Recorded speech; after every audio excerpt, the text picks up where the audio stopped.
O que é discurso e o que é análise do discurso?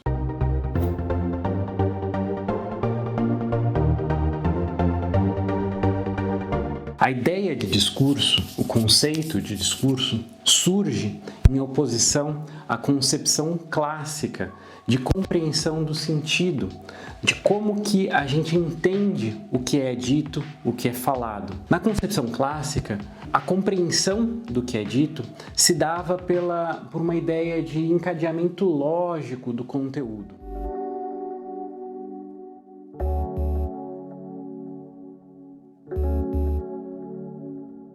E isso seria o que daria o sentido para o que é dito, para o que é falado. Na concepção de discurso, a ideia é que o sentido depende muito mais das condições de produção do discurso do que do conteúdo em si. Ou seja, do momento em que é dito, do contexto onde é dito, por quem que é dito, de que meio, de que forma é dita. Então, se é dito num veículo de mídia, se é dito numa sessão de análise, no consultório.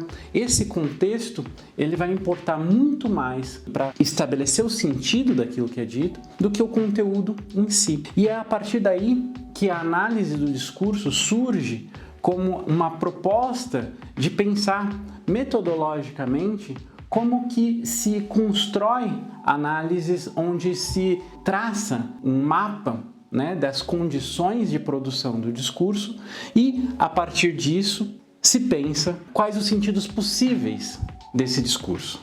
O que seria isso na prática? Se eu estou explicando isso aqui para vocês numa sala de aula, isso vai ganhar um sentido onde eu me coloco, muito provavelmente, numa postura ali de professor. Imagine eu explicando as questões da análise do discurso, numa situação de sala de aula. Então, vocês, na condição de alunos, vão me ouvir desta forma. Espera-se, por exemplo, que eu tenha um tempo para conseguir explanar aquilo que eu vou falar e que eu seja o mais minucioso possível. É diferente, por exemplo, se eu vou fazer a mesma fala num contexto de bar, num contexto onde todo mundo está ali para se divertir e eu tento ser o mais professoral e minucioso possível.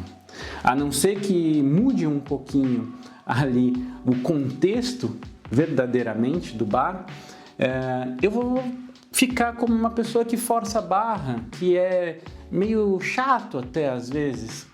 Por quê? Porque aquele contexto espera-se que mesmo que eu fale sobre isso, eu seja muito mais breve, muito mais direto. Então o sentido, ele começa só por essa movimentação que eu acabei de dizer, ser diferente numa situação ou em outra. Então a análise do discurso, de modo geral, ela visa traçar todos esses elementos que nos dizem das condições de produção do discurso para nos dizer dos sentidos possíveis que aquele discurso pode ter.